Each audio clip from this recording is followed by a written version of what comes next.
imaginamos nós aqui, irmão, que você tem uma religião. Tá.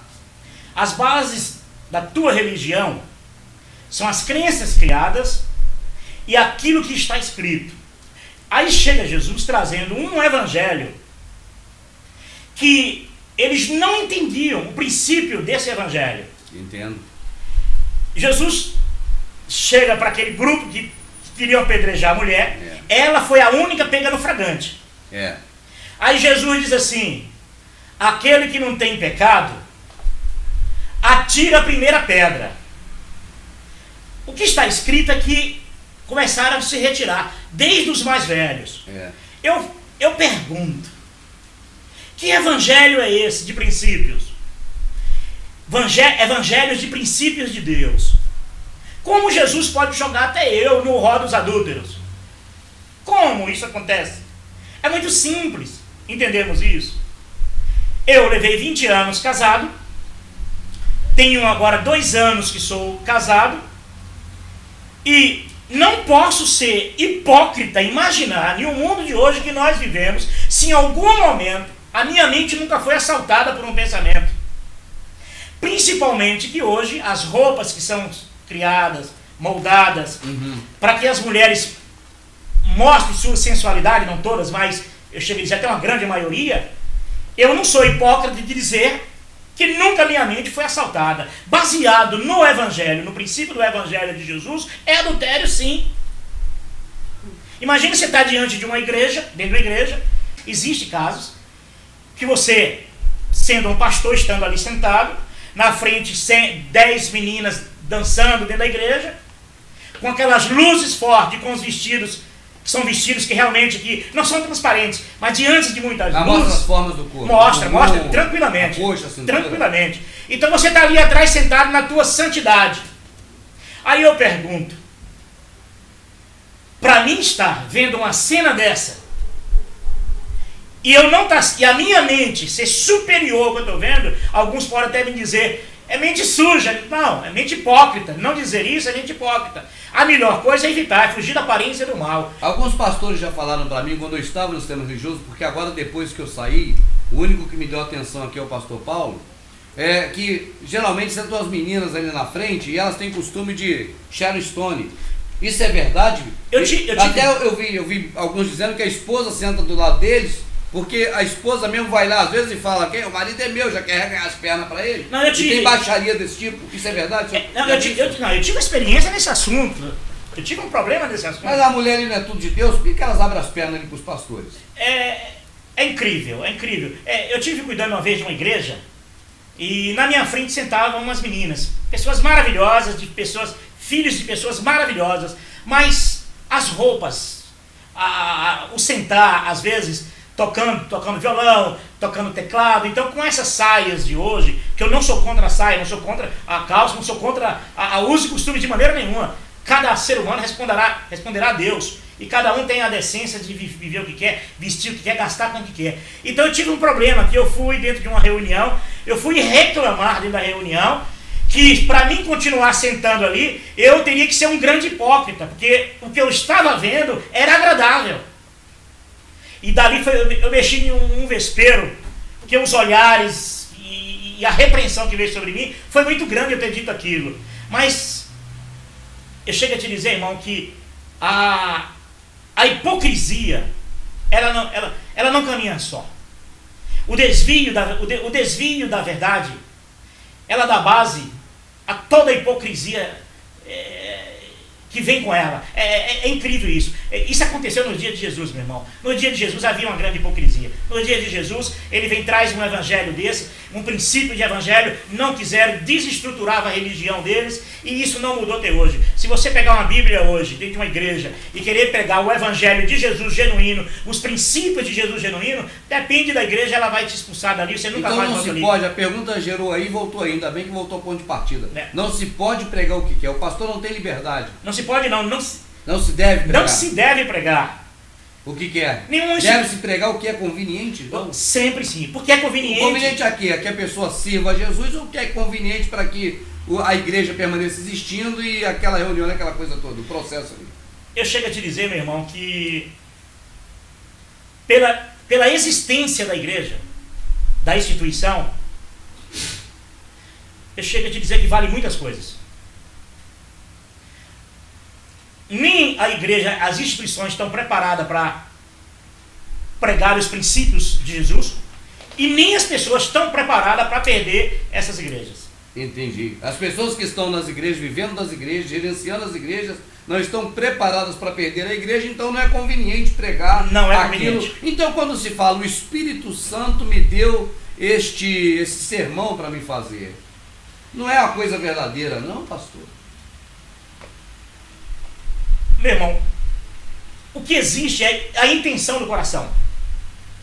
Então, se você foi criado, por exemplo, no islamismo, certo, eu vou crer que está tudo certo, Maomé é o cara. então não existe uma sinceridade em você pregar o islamismo, se você foi criado Claro. no islamismo, nasceu dentro do islamismo, Entendi. doutrinado dentro do islamismo, Entendi. essa é a tua sinceridade. Entendi. Agora, quando é que o homem ele entra em choque com o seu caráter? Quando ele está com a barriga vazia. Sim. Ou tem algumas pessoas dependentes também com a barriga vazia. Ou ele acostumou num patamar que ele não quer descer. Aí ele condiciona o que ele vai falar, o que ele precisa falar para poder manter aquilo. Não era conveniente o apóstolo Paulo continuar pregando o que pregava antes. No momento. Já que ele conheceu Jesus, É. já que ele conheceu a verdade, como ele iria mais se alimentar? E você entra em choque. E o que te resta depois é o desprezo. Então qualquer hoje pastor que queira pregar o que não é conveniente à igreja, a instituição do qual ele representa, mas ele agora passa a pregar a voz do Espírito de Deus, ele vai entrar em choque na igreja. Ele vai entrar em choque na instituição, porque os princípios de Jesus quebram as regras, normas, doutrinas, comportamentos. Infelizmente é verdade isso. Nós estamos chegando no ponto, pastor, que eu creio que é primordial para quem está assistindo e para que preste muita atenção na conversa, porque aqui não é entrevista. Eu vim aqui para bater um papo com o pastor, ele se propôs a me receber, né, e nós estamos conversando aqui, mas o que o pastor também achar que não deve falar, fica livre também, que eu não estou aqui para te pressionar nada, irmão. Né? Mas agora vamos lá. Ele está tentando me colocar em um estreito, mas Jesus já me tirou desse estreito. Ele talvez não saiba disso, mas Jesus já me tirou desse estreito. Não, mas vai ficar estreito é agora. Vamos lá, pastor. Já que não se prega porque às vezes não é conveniente, o que é conveniente pregar? Eu pergunto assim ao pastor. Por exemplo, se eu quero ser um pastor evangélico, eu nunca fui, mas eu quero ser um pastor assim, consagrado assim, que as pessoas gostam, como é que eu falo? Não é respeitado, mas bem visto. Admirado, um pastor de sucesso. Eu quero ser igual o Marco Feliciano. Então, eu não quero saber se eu vou pregar o que está na Escritura ou não, até porque se eu pregar muita coisa na Escritura, eu vou perder espaço, pelo que eu entendi até agora. Eu pergunto agora ao pastor o seguinte, pastor, dentro dessa conveniência para mim, que vai alimentar então não as pessoas da verdade de Salvador, mas do processo que está existindo, ou seja, fazer com que a igreja cada vez tenha mais gente, e cada vez abra mais, e a palavra seja pregada, e a obra de Deus cresça. Dentro dessa conveniência, eu não posso usar o do sofismo romano, grego, por exemplo, para levar a pessoa a entender o que eu quero, com objetivos específicos que eu quero que a pessoa leve, ou seja, eu não tenho como manipular as pessoas, estou falando de mim, não é do irmão não. Eu quero ser um pastor evangélico, quero ser de sucesso, e agora, já que eu não vou mesmo poder pregar exatamente como está aqui, mas vou ter que alimentar o próprio sistema, eu não posso me utilizar de ferramentas minhas para levar o povo a entender o que eu quero. Aí eu vou falar a palavra brincar, manipular, entende? Tipo assim, o objetivo que eu quero alcançar é usar uma pregação para isso? É possível, claro que é possível. E eles usam, os pastores usam ou não? Eu diria que é comum. Usar? Não em todas as igrejas. E nem em todas as pregações? E nem em todas as pregações. Mas em algumas dá uma pitadinha lá de fermento ou de sal? Porque existem igrejas que são mais suaves nisso. Certo. Existem igrejas que têm outras estruturas, Uhum. que talvez não precisem lançar mão desses recursos. Entendo. Existe, claro que existem igrejas. Por exemplo, imagine você, se você é no tempo da escravidão. Eu sou escravo ou sou senhor? Você é senhor. Eu sou senhor, eu tenho um escravo. Você é senhor. Tá. E você é um pastor nesse período. Eu sou um pastor evangélico. Nesse período. Isso tem escravo meu também. E durante 1800 anos, 1850 anos, a escravidão estava a todo vapor. Estava. E você vai encontrar, por exemplo, no Velho Testamento, que era normal e comum escravidão. Certo. Você chega num período, nesse período de 2000 anos, é normal e comum a escravidão. Sim. E algumas igrejas defendendo como se fosse uma predestinação a ser escravo. É o cara nasceu preto, coitado, azar dele. Aí chega o pastor, por exemplo, chega o John Wesley e abre a boca e diz assim, que deveria o homem ser livre, que não deveria ser escravo. Tá, defende a não escravatura. Automaticamente ele foi endemoniado por dizer isso. Porque ele feriu vários interesses. Porque não era conveniente para igreja nenhuma, para religião nenhuma, naquele exato momento onde se dependia de escravos para tudo, seus senhores, e tudo se dependia dessa grande máquina da escravidão. Aí chega um pastor querendo libertar escravos. Eu te pergunto, foi conveniente para John Wesley fazer isso? Eu penso que não é conveniente falar de corda em casa de enforcado. Não é mesmo. Então é muito difícil para a vida de um pastor dizer a verdade, mesmo tendo que dizer a verdade. É coisa rara. Isso é bíblico. Na Bíblia diz assim, eu tenho um texto bíblico que eu acho muito lindo, que diz assim, olha, não se pode esconder uma cidade edificada sobre um monte. Certo. Antes, todos têm que ver. Hoje as prioridades hoje de uma igreja, por exemplo, você abre uma igreja hoje, qual é a prioridade maior daquela igreja? Aparentemente é cuidar do ser humano. Mas na verdade é crescimento dela. Certo. A busca do crescimento. Certo. Até o evangelizar, o sair para evangelizar, buscar salvar almas. Geralmente isso hoje, que almas estão sendo salvas? Então você pega uma igreja, por exemplo, um dia de domingo à noite, por exemplo, e 10 pessoas aceitam Jesus. Vai atrás delas, que são 10 pessoas de outras igrejas, certo, que já aceitaram Jesus, certo, que já creem em Jesus, e pensa que não está salvo porque saiu da igreja deles, e vai reafirmar a salvação indo para outra igreja. Então esse comportamento deixa as pessoas vulneráveis. Dentro dessas ansiedades dessas pessoas, é onde nascem comportamentos, muitas das vezes, de alguns pastores. A mídia tem demonstrado aí muito. A mídia está cansada, estamos cansados de ouvir pela mídia as falcatruas financeiras, o desvio de dinheiro, os líderes envolvidos em escândalos. Existem casos gravíssimos. Agora, existem também aquelas outras denúncias que são as mais graves. São aquelas técnicas usadas por pregadores para manter as pessoas presas a igrejas.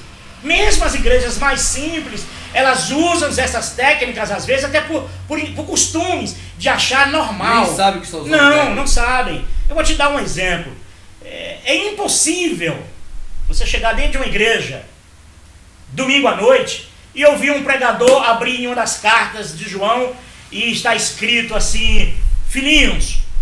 Lindo, eu gosto quando está filhinhos lá. Se o vosso coração vos engana, maior é Deus do que os vossos corações e conhece todas as coisas. O coração do homem, rapaz, ele é perverso e enganador. O homem vive em uma condenação 24 horas por dia pelo engano do coração. Eu não mereço. Deus não me quer. Eu sou ruim. Eu sou fraco, eu sou pecador. Então você acorda pela manhã, a primeira bobagem que você fizer pela manhã, você é culpado o dia inteiro por aquela bobagem. Porque a mente do homem está culpada, o ser humano está culpado. E isso é uma arma violenta que muitas igrejas e muitos pregadores, muitos, usam essa arma. Esse sentimento de culpa da própria pessoa para ser usada contra ela? Com certeza absoluta. Você vai pegar imagine se você tem um inimigo. E o inimigo conhece um ponto fraco teu, conhece a tua falha, aquilo que pode te condenar. Ele passa por você, ele não precisa dizer nada. Ele vai olhar para você e vai dizer: esse cara, quem pensa de mim? E se o cara der 2, 3 olhares com você, você acabou. E ele vai dizer assim: olha, eu estou sabendo alguma coisa de você, eu sei alguma coisa de você. Você imagina, estou de olho. Isso não se faz em lugar nenhum, mas isso se faz na igreja? Claro, é muito simples.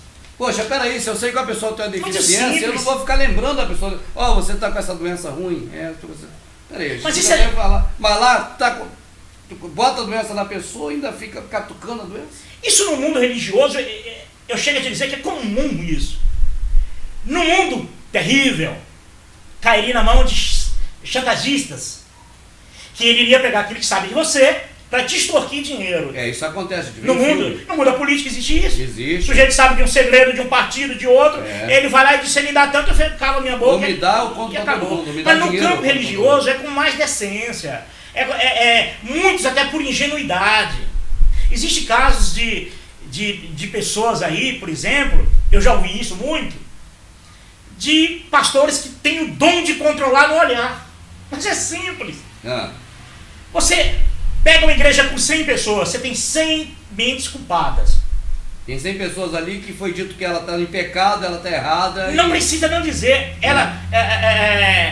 O homem, o ser humano, que ele tem uma mente cheia de culpa na vida dele, que ele tem uma mente culpada, você não precisa dizer nada, ele já se sente culpado, ele já é rendido por natureza. Então ele chega dentro da igreja e ele ouve uma mensagem, que é uma mensagem que coloca ele no estreito, uma mensagem que deixa ele fragilizado, uma mensagem que diz que o Criador está olhando para ele com um olhar de qualquer hora descer a mão nele.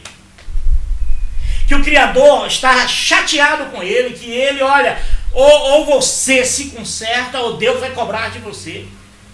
Como esse sujeito ele fica?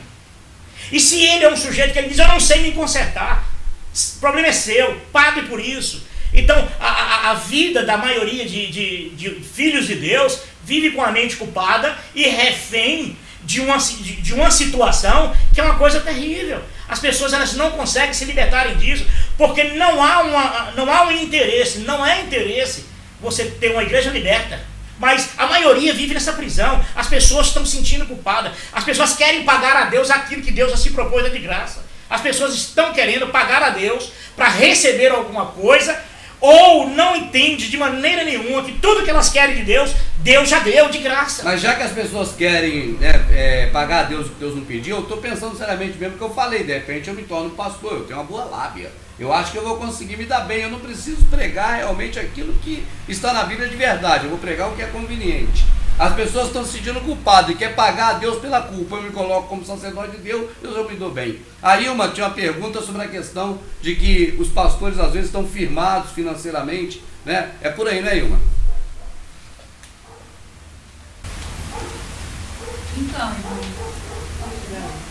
Então, no caso, porque a palavra fala o seguinte, como o irmão Paulo, né, na palavra, ele fala assim, em várias passagens, ele fala que o homem deve trabalhar com suas próprias mãos e se sustentar pelas suas próprias mãos.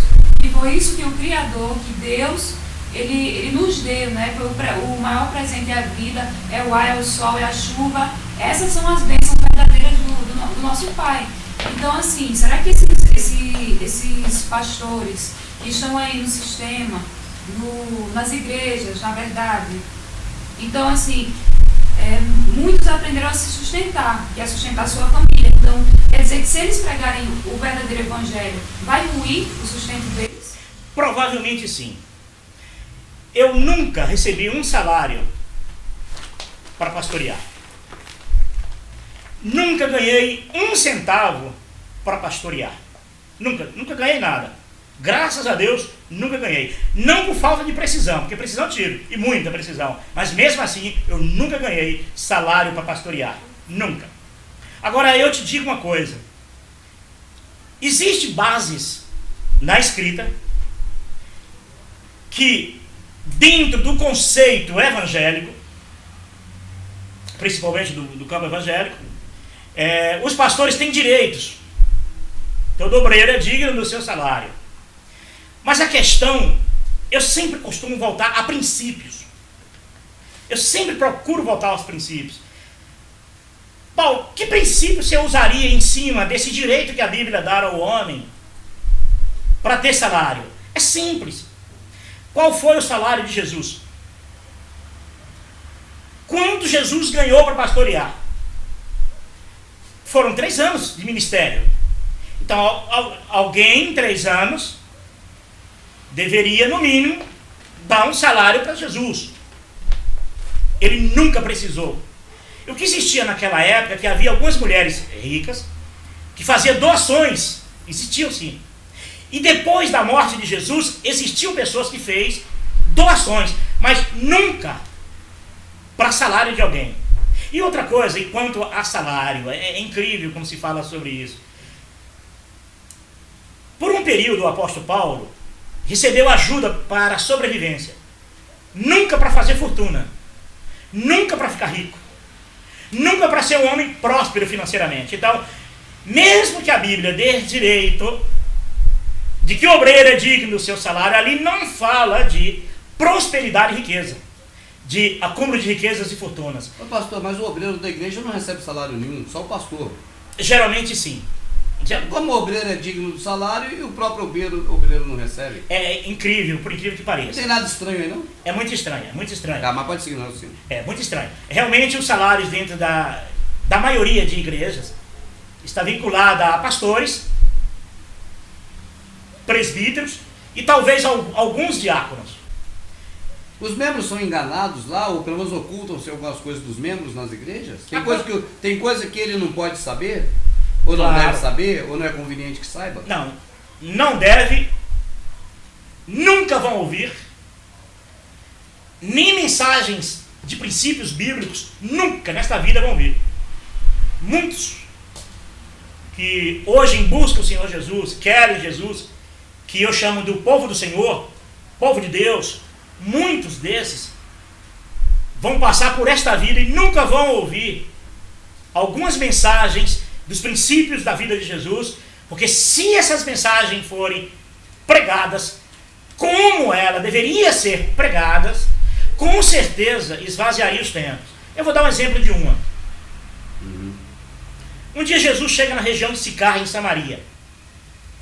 E veio uma mulher de Samaria buscar água em um poço, que era uma herdade de Jacó, e pergunta para ele: mestre, os nossos pais dizem que é aqui em Samaria que devemos adorar, mas vós, os judeus, dizei que é em Jerusalém. E aí?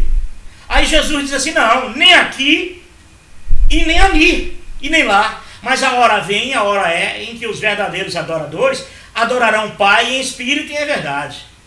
Então, no dia que um crente descobre essa verdade, que ele pode adorar a Deus agora, não só na Batista, na Presbiteriana, na Maranata, Deus Amor, mas que ele pode adorar a Deus no hospital, na rua, no carro, no trabalho, no velório, no cemitério, ele só não pode adorar ele morto. Mesmo assim, se creu em Jesus, vai para a glória e vai continuar eternamente adorando a Deus. Então, o que nós percebemos é o seguinte, que esse tipo de mensagem liberta o povo.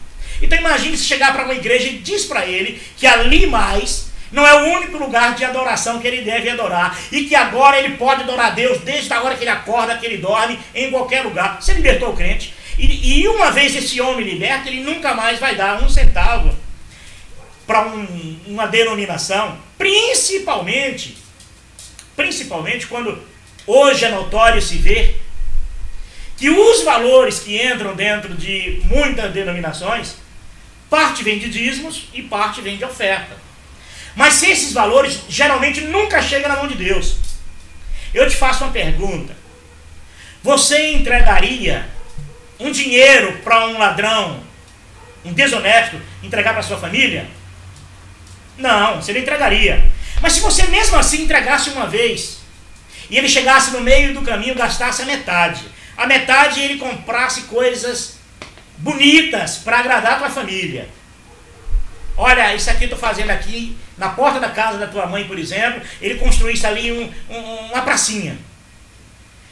Você entregaria de novo mais um valor de dinheiro para ele entregar? Você poderia até entregar de novo, e ele fosse colocar na porta da casa da tua mãe uma fonte luminosa. Eu te pergunto, foi para isso que você mandou o teu dinheiro?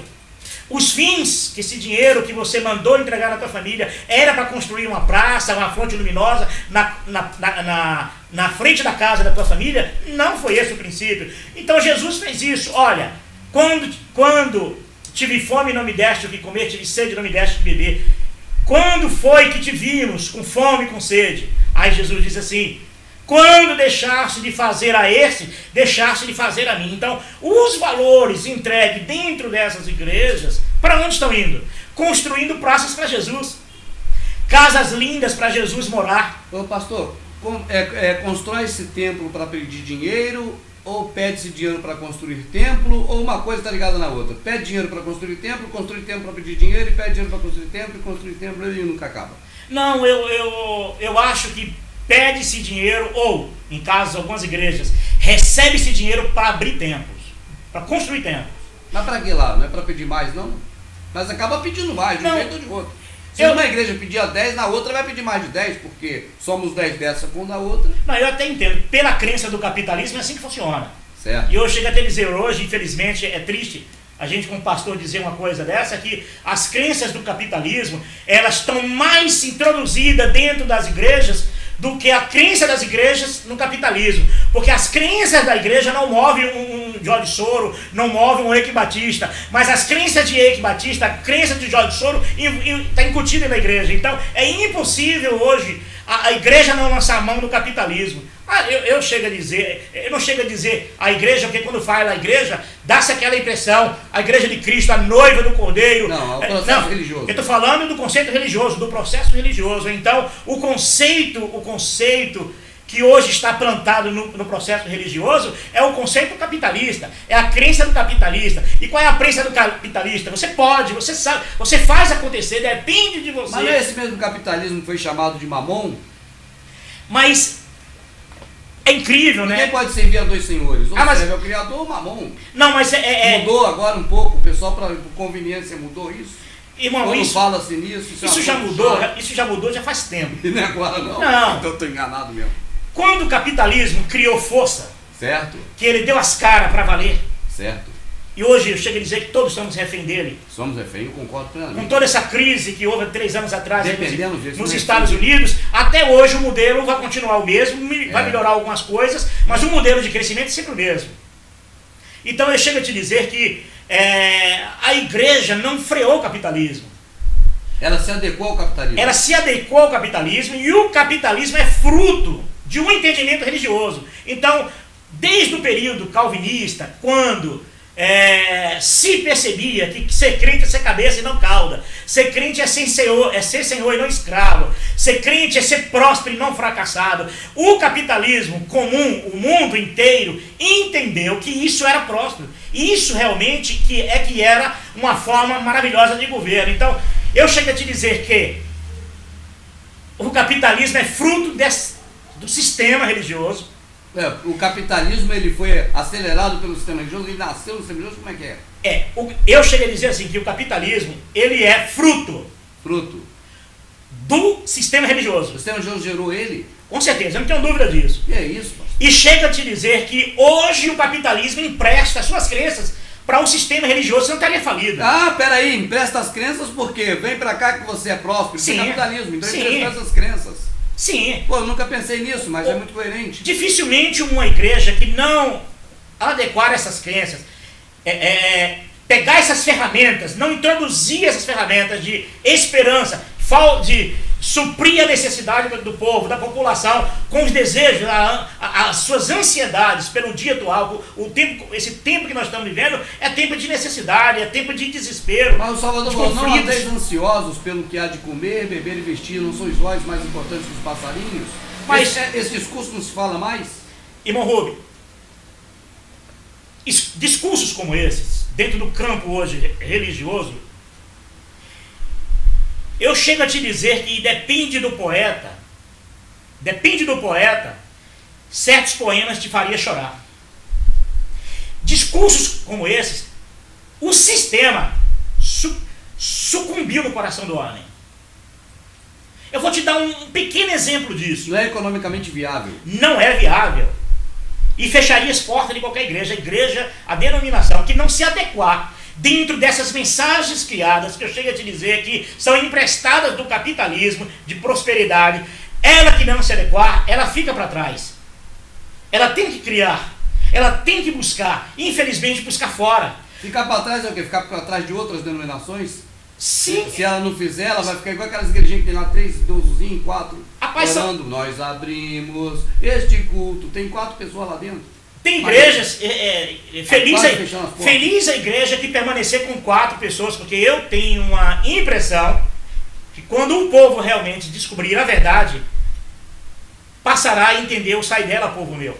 A verdade seria o quê? De que ali não se prega realmente o que é a verdade, mas prega-se o que é conivente, o que é conveniente? Eu vou te dar um grande exemplo disso. Você crê que Jesus é o teu Salvador? Eu creio. Eu creio. Você crê? Dentro da visão evangélica que Jesus é meu Salvador. Para crer que Jesus é o seu Salvador, é necessário que você creia no que ele disse, ou não? Não, se eu não creio no que ele disse, eu não creio nele, porque é o que ele disse que vale. Se você crê em Jesus como seu Salvador, Certo. e você crê no que ele disse, eu vou então trazer uma frase do que ele disse. Certo. E se você crê nessa frase do que ele disse, você vai entender que o sacrifício feito para obter de Deus alguma coisa em vão. Certo. Certo? Por exemplo, Jesus disse assim: buscai primeiro o reino de Deus e a sua justiça. É. E as demais coisas serão o quê? Acrescentado. Acrescentadas. Buscar o reino de Deus e a sua justiça, e baseado no que Jesus diz, a mulher samaritana, que a hora vem e a hora é que os verdadeiros adoradores adorarão o Pai em espírito e em verdade. Baseado nisso, você pode buscar o reino de Deus em espírito e em verdade, não em Samaria e nem em Jerusalém ou em nenhum lugar. Certo ou errado? Eu creio que está certo, porque lá está escrito que é nem um lugar nem o outro, é em espírito. Então, você pode buscar o reino de Deus, não em um local, que Jesus nunca se referiu à igreja como local, não. Mas ele se referiu como pessoas. As coisas do espírito se discernem espiritualmente. Espiritualmente. Em locais. Se é para adorar em espírito, não é em local. Então nunca foi local. Por isso que ele falou, nem aqui nem lá. Nem aqui nem lá. É. Nem o apóstolo Paulo Nem e nem, monte, e nem nem monte, Jesus, e nem o discípulo nunca se referiu ao povo de Deus como local. Não. Nunca se referiu. Isso é algo novo, isso é algo criado devido a Constantino, quando ele, 325 anos depois para cá, que criou-se essa ideia. Constantino então influenciou em todo esse processo aí que está aí hoje? Infelizmente, meu irmão, eu sou obrigado a dizer isso. Então vai falar daqui a pouquinho que a gente vai ali cortar num minuto.